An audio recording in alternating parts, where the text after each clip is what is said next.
Ya, dalam hal ini begini. Saya agak potong sedikit karena gini. Saya khawatir saya dianggap sebagai anti Romi Soekarno. Saya sama sekali Kenal aja enggak gimana? kenal aja enggak. Saya nggak pernah dengar prestasi dia. Track ya, digital track atau apapun ya. Yang saya tahu dia adalah seorang yang sukses. Ya. Jadi dia dulu bisnisnya bagus, sukses lah bisnisnya yang bagus, bahkan dia disebut sebagai crazy rich Indonesian. Itu kan kita bersyukur juga. Artinya Kalau buat saya ada terah Bung Karno berhasil dalam bisnis, kita kan bersyukur. Betul, kita bersyukur. Setiap yang pakai nama Bung Karno kita senang. Ya. Jadi I'm not against him ya. Ya, saya tidak anti dia secara personal.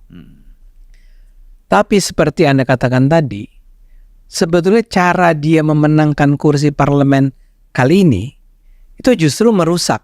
Ya. Bukan hanya nama dia, tapi juga nama Bung Karno, ya, nama barangkali keluarga Megawati, Rahmawati dan semua, dan bahkan merusak juga nama PDIP, merusak nama juga demokrasi. Sekarang ini orang Tapi orang kalau udah rusak nggak tahu deh yang mana yang benar. Iya, dan misalnya tadi saya katakan, menurut Anda kenapa teman-teman civil society ini tidak bersuara? Kenapa media tidak mengangkat? Ya ada sih pemberitaannya di sana sini, tapi kan biasanya kemudian ada pembahasan mengenainya tentang boleh nggak ini kita lakukan. Tapi kalau menurut saya begini, civil society ini tidak semua. Sebahagian yang kita katakan sebagian kecil civil society yang bersuara, yang menyerang Jokowi dan keluarga misalnya. Ini kan merasa bahwa PDIP kan selama ini sama dengan mereka di dalam juga ikut menghujat Jokowi dan keluarga. Ya. Oleh karena itu ini kan nggak boleh dong masa sesama teman saling menyerang. Ya kan? Nggak boleh. Ya. Nanti mengurangi potensi kita. Ya. Bisa seperti itu bisa ya. Seperti itu. Kita tidak menuduh, tapi bisa jadi seperti itu. Ya, saya ulang supaya juga jangan salah tanggap. Saya nggak bilang semua civil society seperti itu ya. Saya duga adalah yang bersuara, ada juga yang berkata-kata nggak pantas dong gitu ya. Tapi kan kita bicara tentang, kan kita membandingkan Bang. Iya. Yang tadi darurat demokrasi atau darurat konstitusi itu kan terjadinya Agustus lalu. Iya. Itu diangkat pertama-tama oleh Najwa Shihab ya, yang saya sangat respect terhadapnya, karena dia adalah bukan sekedar seorang jurnalis, tapi menurut saya lebih dari dia public intelektual. Ya. Bisa dibilang sebagai public intelektual dengan acara-acara di narasi dan terusnya. Dia secara sangat sukses berhasil bisa menggalang suara publik kan, untuk melakukan gugatan terhadap DPR dan Presiden. Waktu itu kan, karena waktu itu dikatakan bahwa DPR dan Presiden lah yang melakukan pembangkangan konstitusi. Saya respect pada dia. Lagi-lagi saya ulang, saya mungkin tidak setuju dengan apa yang sedang dia perjuangkan, tapi saya respect pada dia dan sukses. Ketika itu bayangkan puluhan artis, stand up comedian, bintang film, sutradara itu turun dan bicara secara sangat keras, memasang poster darurat demokrasi itu dengan lambang Garuda itu yang berwarna biru itu di medsos masing-masing. Dan kita hormati itu. Dan dampak positif kita lihat dari apa yang diputuskan oleh MK menyangkut undang-undang pilkada ini kan positif. Artinya siapapun anak bangsa ini bisa menjadi bupati, bisa menjadi gubernur, bisa menjadi wali kota atau wakilnya, ya kan? Tanpa mengeluarkan uang besar, karena dengan suara kecil pun mereka bisa maju sebagai bupati. Betul. Kan begini Bung Andi, banyak sekali orang-orang yang potensial, yang real untuk maju memimpin daerah. Selama ini kan tidak bisa. Satu, harus dinasti, harus partai, harus tokoh partai misalnya, atau didukung oleh partai dengan biaya yang besar. Tetapi kan sekarang nggak. Dengan satu partai saja yang memenuhi syarat, itu udah bisa maju itu kan. Nah, jadi saya kasih Bung Ade kan tadi tanya apa komen-komen. Saya lihat nih komen di video Bung Ade. Saya bacakan ya. Ini namanya mengkhianati dan tidak menghormati rakyat. Artinya kan mereka nggak suka. Ya. Yang kedua, saya lagi nunggu ocehan Denny Siregar CS. Bang Ade keren, bongkar terus. Ya kan? Itu. Ini kenapa dibawa Denny Siregar? Loh bukan, ini kan komen. Iya, orang-orang itu kenapa mengait-ngaitkan dengan suara rakyat tidak boleh dipindah-pindah. Nah, itu kan artinya mereka ini. Mari tinggalkan partai yang masih memaksakan politik dinasti. Partai Dinasti Indonesia Perjuangan. Wong Cilik berubah menjadi sedulur. Partai Dinasti Indonesia Perjuangan. Nah ini kan kebebasan orang berpendapat. Kalau komen-komen itu kan bebas. Jadi Bung Ade, kalau kita lihat 1.700 yang komen di video Bung Ade, hampir rata-rata itu semuanya nggak setuju dengan PDIP yang memutuskan Romi Soekarno yang menjadi anggota DPR melewati 2 orang itu. Iya kan? Iya. Tapi kan gini. Kalau pikiran partai kan lain lagi, nggak peduli lah. Pendapat-pendapat seperti itu paling hanya di video gini nanti hilang sendiri. Dia nggak tahu bahwa memori rakyat. Kita ini kan begini Bung Ade ya, selalu partai politik, elit partai politik, bahkan elit eksekutif yudikatif, legislatif, itu kan selalu underestimate sama rakyat. Ya. Menganggap remeh pendapat rakyat. Betul. Iya kan? Inilah komen-komen kecil gini ngapain kita dengar. Ya. Itu. Dan overestimate kepada dirinya, terlalu pede kepada dirinya. Ini kan sebenarnya bahaya buat demokrasi kita ya. Bahaya sekali. Dan saya ingin mengaitkannya dengan, bayangkan loh, orang yang memilih Sri Rahayu itu jumlahnya 100.000 lebih. Iya. Itu diabaikan begitu aja. Jadi di mana kita bicara demokrasi, ya di mana kita ingin mengatakan bahwa kan Demos Kratos itu apa? Demo and Kratos. Demo and Kratos ya. Suara rakyat, suara Tuhan. Suara Tuhan kan? Ya saya nggak bilang begitu ya, tapi kata demokrasi datang dari sana. Enggak, bukan. Suara rakyat itu kalah dengan suara partai. Iya. Karena mereka adalah bosnya petugas-petugas partai. Iya.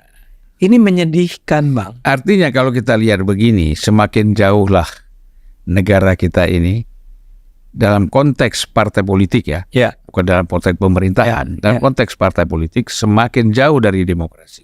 Walaupun namanya demokrasi, betul. Partainya bernama demokrasi, apalagi perjuangan lagi. Perjuangan. Jadi apa? Kita bingung nih yang diperjuangkan nih apa nih? Iya. Gitu kan? Iya. Nah, dan ya supaya adil, ini nggak cuma PDIP ya. Ya. Ada partai lain juga. Ada partai lain yang juga melakukan hal serupa. Nasdem, Victor Laiskodat itu. Iya. Sebetulnya kalah dengan seorang ibu-ibu juga ya, politisi perempuan. Perempuan juga. Sama dengan di Sulawesi Barat atau di mana tuh, Kendari apa? Ya, kan ada yang mundur juga tuh ibu-ibu. Ya. Jadi ada Nasdem, ada PAN, ada PDIP. Tapi barangkali PDIP menjadi sangat menonjol karena pertama kaitannya sama Romi Soekarno yang adalah Tras Soekarno dan bersama Arteria Dahlan yang saya bersimpati sama dia, ngelihat wajahnya tadi. Dia bilang, enggak, saya dengan ini adalah sebuah langkah. Saya lupa istilah yang dia pakai, apakah langkah mulia gitu ya. Bahwa dia berkorban buat partainya. Karena petugas partai. Karena dia petugas partai. Pertanyaan saya cuma satu, kenapa menurut Arteria partai itu meminta agar dia yang maju, Romi yang maju, bukan dia? Dan saya rasa jawabannya sederhana bahwa karena dia adalah cucunya Bung Karno. Dan yang minta anaknya Bung Karno. Yang minta adalah anak Bung Karno yang adalah ketua umum dia. Iya. Ini menurut saya adalah pelajaran yang sangat buruk buat masyarakat. Masyarakat Indonesia itu diberi contoh yang seharusnya tidak terjadi. Iya. Seharusnya kita justru menunjukkan betapa, ya kayak tadi saya katakan, saya bukan membanggakan diri saya cuma bilang bahwa saya kalah. Karena partai saya tidak lolos. Dan nggak apa-apa, memang aturannya begitu. Iya, kita terimalah. Katanya 5 tahun lagi nggak akan ada lagi parliamentary threshold. Saya pernah mengalami itu, Bung Ade. Oh gitu? Ketika 2019, saya tahu suara saya lumayan besar. Tetapi ada orang datang kepada saya, perlu ditambah amunisi nih. Supaya suaranya tambah besar lagi. Maksudnya? Supaya saya yang terpilih. Oh. Saya bilang saya 1 rupiah pun nggak mau kasih. Nggak terpilih nggak apa-apa. Ini orang dari mana? ya pasti lingkaran-lingkarannya. Bukan dari partai kan? Bukan dari partai. Bukan dari luar kan? Ya, tapi ketika saya bawa ini ke partai, partai bilang, "Oh, terima, lakukan aja." Saya bilang nggak mau. Ngapain kita? Ya. Kita sudah kampanye dengan kita keluar biaya besar, ya kan? Walaupun ini biayanya lebih kecil, tapi saya nggak mau. Nggak ada kebanggaan kita menjadi anggota DPR. Kita ini menyalip-nyalip seperti ini. Apa kebanggaan? Nanti, maaf aja ya. Dulu kan abangnya Romi itu ya, Didi ya. Didi Soekarno ya. Mungkin saya nggak tahu. Kan caleg dari Nasdem terpilih. Dia terpilih. Tapi 2 tahun lebih, hampir 3 tahun nggak pernah masuk rapat. Akhirnya oleh Nasdem di PAW diberhentikan, diganti karena tidak pernah hadir. Oke. Nah ini jangan-jangan begitu. Kepingin saja keren-kerenan, masuk jadi anggota DPR, nanti tidak hadir lagi, tidak masuk lagi. Kan kasihan nama Bung Karno. Iya kan? Itu, ya kita harus melihat kemungkinan itu ya. Beda loh, Guru Soekarno dulu rajin. Betul. Paripurna hadir. Walaupun rapat-rapat tidak sering hadir ya, tetapi paripurna selalu hadir kalau Guru Soekarno itu. Betul. Nah, itu kan membanggakan juga karena ya kan. Ya Puan bahkan. Kalau Puan iyalah. Kan udah. Itu contoh yang menurut saya baik untuk dikutip kalau kita bicara tentang keturunan Soekarno. Memang suaranya selalu paling tinggi dan dia bahkan pernah jadi ketua DPR ya. Siapa? Puan. Sampai sekarang.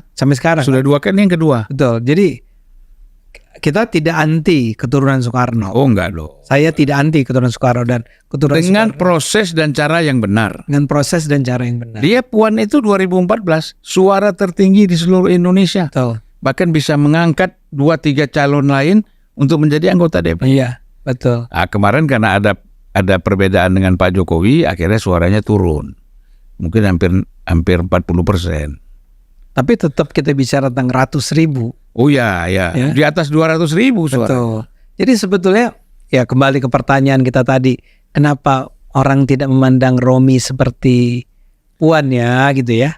Lain-lain. Saya kasih kalau Bung Adik mau gitu, Puan ini ada nilai hero. Ada semangat hero di dalam dirinya, ada semangat juang di dalam dirinya. Ya mungkin diajarkan oleh ayahnya dan ibunya. Kamu harus berjuang, harus begini, harus nggak bisa kamu berterlena-lena. Kalau mau masuk politik kamu harus serius. Saya tahu betul tuh Pak Taufik juga begitu. Pak Taufik Imas ya. Tuh selalu mengarahkan supaya jangan berpolitik itu berpangku tangan. Gitu loh. Terus kamu enak-enak aja terus terpilih nggak berjuang. Kalau Puan kan rajin ke dapil. Walaupun dia menteri, dia dulu waktu dia Mensos, Menko Kesra, rajin dia datang ke dapil-dapil itu. Jadi saya kira logik kalau dia. Jadi masyarakat mencintai dia. Ya memang ada faktor bahwa dia keturunan Soekarno. Tapi orang juga melihat bahwa ini keturunan Soekarno yang layak untuk kita pilih. Karena she cares gitu tentang justru kalau bawa nama Bung Karno terus berleha-leha, kemudian tidak berjuang, tidak dekat sama rakyat, tidak sering datang ke tempat-tempat rakyat, ya kan? Itu kan justru orang melecehkan akhirnya. Apa ini turusan Soekarno kayak begini nih? Enggak lah kita. Jangan-jangan palsu nih, kata rakyat kan. Jangan-jangan palsu. Itu kan rakyat bisa aja berpendapat seperti itu kan. Tapi lagi-lagi saya berharap tentu saja Romi Soekarno nanti ketika sudah menjadi anggota DPR, kalau tetap menjadi anggota DPR, saya masih tetap membayangkan akan betapa eloknya kalau KPU kemudian mengambil keputusan. Supaya kita juga respect sama KPU. Tapi Puan tuh hebat loh. Kalau bicara Puan lagi, dia tidak pernah membawa nama Soekarno di dalam namanya. Karena kan Puan Maharani, sudah ya kan? Taufik Imas, ayahnya. Sebenarnya Romi juga nggak bisa pakai nama Soekarno. Karena dia ayahnya kan bukan turunan Soekarno. Betul.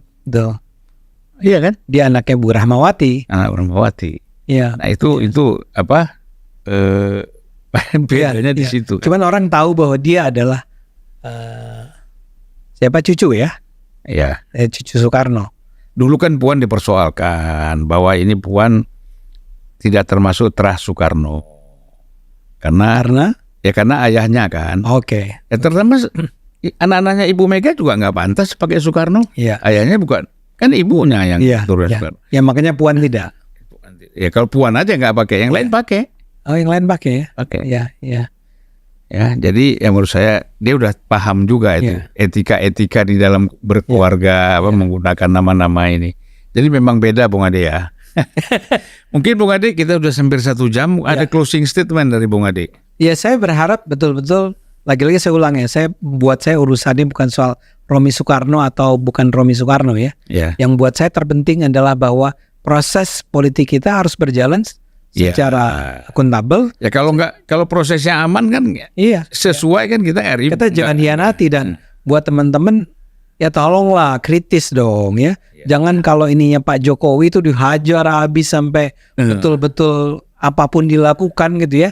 Tapi begitu ini menyangkut, dan menurut saya sesuatu yang jauh lebih serius daripada sekedar usia orang untuk maju sebagai pilgub atau kepala daerah seperti apa.